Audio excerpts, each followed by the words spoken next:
Number 10. Sneaking snacks. Unhealthy food addiction. It often starts so small that nobody calls it a problem. A child standing quietly near the kitchen, waiting for footsteps to fade, then opening a cupboard just enough to steal a biscuit. Not because they're hungry, but because the act feels thrilling, private, comforting. Sneaking snacks becomes a secret ritual, a moment where control belongs only to them. Food turns into more than nourishment. It becomes a reward for being clever, quiet, unseen. Over time, the brain links secrecy with pleasure. The sugar rush isn't just chemical, it's emotional. That hidden bite teaches the nervous system a powerful lesson. Comfort is found alone, and relief comes from consumption, not connection. No one notices because it looks harmless. Kids love snacks, we say, but what's really forming is a habit of soothing emotions with food instead of expressing them. As adulthood arrives, the cupboards get bigger, the wrappers quieter, and the reasons heavier. Stress replaces boredom. Loneliness replaces curiosity. The same pattern repeats. Eating when no one's watching, eating past fullness, eating to fill something that isn't hunger at all. The body keeps score even when the mind pretends it's normal. What began as a childhood game slowly becomes a dependency disguised as appetite. Food becomes a coping mechanism, a stress valve, a silent companion during anxiety and exhaustion. And the most dangerous part is how invisible it feels, because the habit never announces itself as addiction. It whispers, it waits, it grows patiently, one secret bite at a time, until comfort becomes compulsion and control quietly slips away. Number 9. Excessive TV watching, binge-watching habits. It begins innocently, almost lovingly. A child glued to the television after school, eyes wide, body still, mind drifting into colorful worlds where problems resolve in 20 minutes. The screen becomes a babysitter, a friend, a pause button on reality. No effort required, no emotional risk. Just sit, watch, disappear. And every time the TV turns on, the brain learns a quiet rule. Stimulation without participation feels safe. Hours pass unnoticed. The child isn't lazy, they're absorbed. Stories replace real conversations. Characters feel more predictable than people. The developing mind starts preferring passive comfort over active engagement because the screen never demands vulnerability. It never rejects. It never challenges back. This trains attention to expect constant novelty without effort, excitement without responsibility. Years later, the screens multiply. Phones, laptops, streaming platforms with endless autoplay. What once was cartoons becomes full-season binges at 2 a.m. The habit hasn't changed, only the scale. Stressful day? One more episode. Feeling empty? Just one more. The brain now craves the same uninterrupted dopamine stream it learned to depend on as a child. Real life begins to feel slow, heavy, underwhelming. Focus weakens. Silence feels uncomfortable. Stillness feels like withdrawal. Binge-watching isn't about entertainment anymore. It's about escape, avoidance, and emotional numbing. The screen becomes a refuge from decisions, from discomfort, from self-reflection. What started as harmless TV time quietly rewired attention, patience, and emotional regulation. The addiction isn't to shows, it's to effortless stimulation, and unless noticed, the habit keeps growing, episode after episode, until life itself feels like something to pause, while the screen keeps playing. Number 8. Constant gaming. Compulsive gaming later. It starts as a reward. Finish homework, then you can play. Win a level, unlock a prize, lose, restart until you succeed. For a child, gaming feels empowering in a world where most rules are set by adults. Inside the game, effort equals progress, and progress is immediate. Every action is answered. Every achievement is visible. The brain quickly learns that control feels good, and games provide it on demand. Unlike real life, games are perfectly structured. Clear goals, clear feedback, clear wins. For a growing mind, this creates a powerful contrast. Outside the screen, effort doesn't always pay off. Praise is inconsistent. Failure lingers. Inside the game, persistence is always rewarded. This conditions the brain to prefer digital challenges over real ones because the digital world is fair, predictable, and endlessly forgiving. As years pass, the games evolve, but the loop stays the same. Multiplayer rankings replace high scores. Daily quests replace weekend play. What once was fun becomes obligation. The nervous system begins craving the sharp focus and dopamine spikes only gaming provides. Real-world tasks start feeling dull, frustrating, unrewarding by comparison. In adulthood, compulsive gaming often isn't about enjoyment anymore. It's about regulation. Gaming becomes the place to feel competent when life feels overwhelming, to feel powerful when reality feels small. Hours disappear. Sleep is sacrificed. Relationships are postponed. Responsibility feels like an interruption. The habit didn't appear overnight. It was rehearsed quietly, level by level, in childhood. What began as play slowly became dependence, a system where the brain learned to cope, escape, and self-soothe through virtual achievement. And without awareness, the player keeps playing, not to win, but to avoid logging out of control itself. Number 7. Collecting toys obsessively, hoarding tendencies. It looks like passion at first. A child who refuses to throw anything away, broken toys, old boxes, tiny objects with no clear purpose. Each item feels important, loaded with memory and meaning. What if I need it later? They say. To adults, it feels like harmless attachment, but underneath, something deeper is forming, a fear of loss disguised as collecting. For the child, objects become emotional anchors. Toys don't leave. Toys don't change moods. Toys don't abandon. In moments of insecurity or neglect, possessions provide stability. Holding on to things becomes a way to hold on to control, identity, and comfort. Letting go feels dangerous, like erasing proof that something good once existed. As life moves forward, the collection grows with the person. What was once toys becomes clothes, gadgets, papers, memories frozen in physical form. The emotional logic remains the same. Discarding feels like betrayal. Clearing space feels like losing parts of oneself. Objects begin to replace emotional processing. In adulthood, hoarding rarely looks like chaos at first. It looks like I'll organize it later. This might be useful someday. This has sentimental value, but the room fills. The space shrinks. The anxiety increases. The habit isn't about stuff. It's about unresolved fear, scarcity thinking,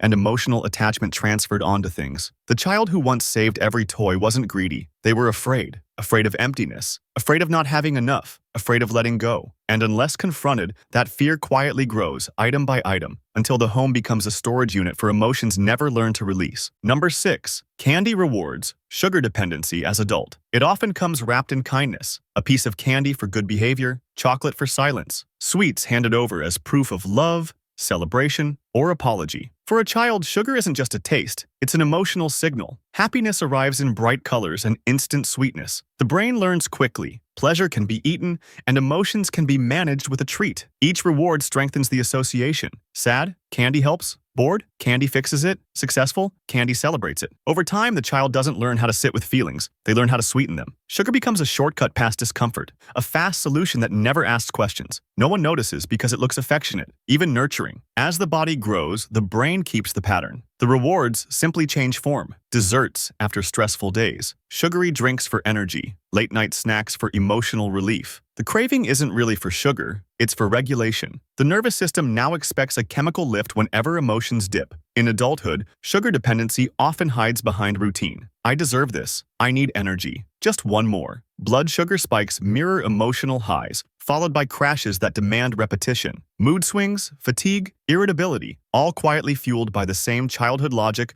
of reward-based comfort. What started as a small candy for good behavior becomes a lifelong reliance on sweetness to manage life's bitterness. The habit doesn't scream addiction. It smiles. It celebrates.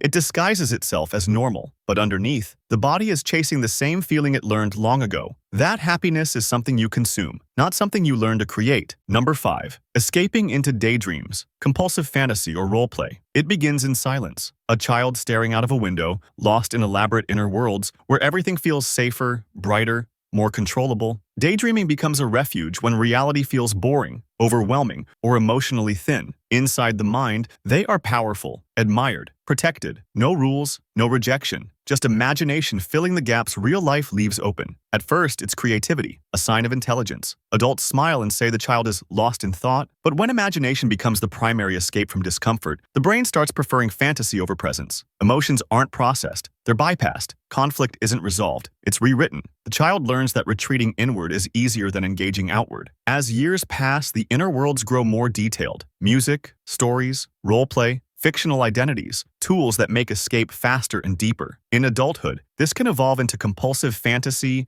excessive roleplay, or dissociation from real responsibilities. Real relationships feel messy. Real progress feels slow. Fantasy offers instant fulfillment without risk. The danger isn't imagination, it's dependence. When stress hits, the mind automatically withdraws. Hours disappear. Life pauses while the internal movie plays. The person feels productive emotionally, but nothing changes externally. Dreams replace action. Stories replace decisions. The child wasn't weak. They were coping with limited tools. But without learning how to stay present through discomfort, fantasy becomes a substitute for living. What began as harmless daydreaming slowly turns into avoidance, quietly pulling attention away from reality until the imagined life feels more real than the one actually being lived. Number 4. Always needing toys for comfort. Shopping addiction. It starts with reassurance. A child clutching a toy to sleep, carrying it everywhere. refusing to let it go. The object isn't special because of what it is, but because of what it represents: safety, familiarity, emotional grounding. When the world feels unpredictable, holding something physical brings calm. Comfort becomes something you own. Over time, the brain links relief with acquisition.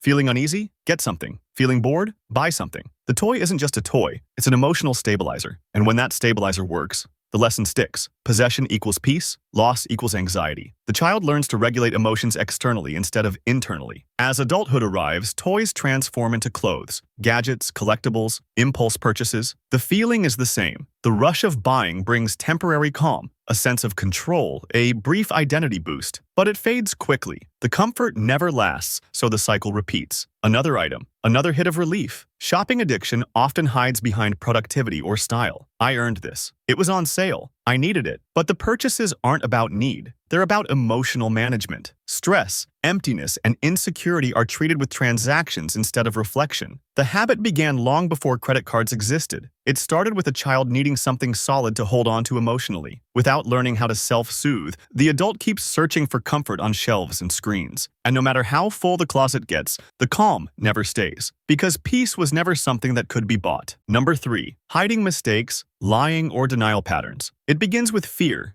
not dishonesty. A child breaks something, fails a test, says the wrong thing, and immediately feels a wave of panic. The mistake isn't just an error, it feels like a threat to love, safety, or approval, so they hide it. They lie quickly, not to deceive, but to survive the emotional consequence they imagine will follow. Silence feels safer than truth. Each time hiding works, the lesson deepens. Avoidance prevents punishment. Denial reduces anxiety. The child learns that mistakes are dangerous and visibility is risky. Instead of learning repair, accountability, or resilience, the brain learns concealment. Errors don't get processed, they get buried. As this pattern grows, honesty becomes associated with danger. Admitting fault feels like exposure. Even small mistakes trigger defensive responses. In adulthood, this evolves into chronic denial, half-truths, and emotional avoidance. Problems are minimized. Red flags are ignored. Reality is quietly edited to protect the self from discomfort. The habit damages more than integrity, it damages growth. Without facing mistakes, learning stalls. Relationships suffer because trust erodes. Conversations become about image management rather than connection. The person isn't trying to be manipulative, they're trying not to feel unsafe. What began as a child hiding a broken object becomes an adult hiding emotional truths. The addiction isn't to lying, it's to avoidance. And until mistakes are seen as opportunities instead of threats, the pattern repeats endlessly, protecting the ego while slowly imprisoning the self. Number 2. Constant praise-seeking, social media validation. It often starts with applause. A child beams when praised, straightens when noticed, feels alive when someone says, "Good job." Praise becomes more than encouragement. It becomes identity. Being seen feels like existing. Being ignored feels like disappearing. Slowly, the child learns to measure worth through external reaction rather than internal understanding. When praise is inconsistent or conditional, the hunger grows stronger. The child performs, adjusts, overachieves, or entertains, not because they love it, but because approval feels like oxygen. The nervous system links validation with safety. Silence becomes unsettling. Neutral reactions feel like rejection. As adulthood arrives, the stage expands. Social media becomes the new mirror. Likes, comments, views, shares, quantified approval replaces eye contact. Each notification delivers a small surge of relief. Each absence triggers doubt. The person checks constantly, not for connection, but for confirmation that they still matter. Over time, self-worth becomes outsourced. Decisions are made for reactions, not values. Authenticity bends to algorithms. The fear isn't being disliked, it's being unnoticed. Without feedback, anxiety creeps in. Without engagement, identity feels unstable. What began as a child seeking reassurance becomes an adult addicted to visibility. The habit isn't about narcissism, it's about unmet emotional needs. And until validation comes from within, the hunger remains endless because no number of likes can replace the security that was never learned without an audience. Number 1. Overuse of allowance money. Financial recklessness. It starts with freedom that arrives too early. A child given allowance money with little guidance, spending it quickly on impulse. Candy today, toys tomorrow, nothing saved. The excitement isn't about the item, it's about choice. For the first time, money feels like power, and spending feels like action. Consequences feel distant. Abstract. Unreal. Each careless purchase reinforces a subtle belief. Money exists to be used now. Waiting feels unnecessary. Saving feels restrictive. The child doesn't learn patience or planning. They learn relief through spending. When the money is gone, there's disappointment, but also rescue. Parents replace it. Time resets the mistake. The lesson never completes. As adulthood arrives, the numbers grow, but the pattern stays intact. Paychecks replace allowance. Credit replaces coins. The same impulse fires. Stress, excitement, boredom, and spending follows. The future is sacrificed quietly for present relief. Bills feel like interruptions rather than responsibilities. Financial recklessness isn't ignorance, it's emotional conditioning. Money becomes a tool for mood regulation, not long-term stability. Saving feels emotionally unsatisfying. Budgeting feels like deprivation. The nervous system still chases the same feeling it learned as a child, the rush of immediate reward. What began as harmless allowance spending turns into debt cycles, anxiety, and constant financial pressure. The habit isn't about being bad with money. It's about never being taught how to pause, plan, and tolerate discomfort. And until money is seen as stewardship instead of escape, the pattern repeats, quietly draining not just wallets, but peace of mind.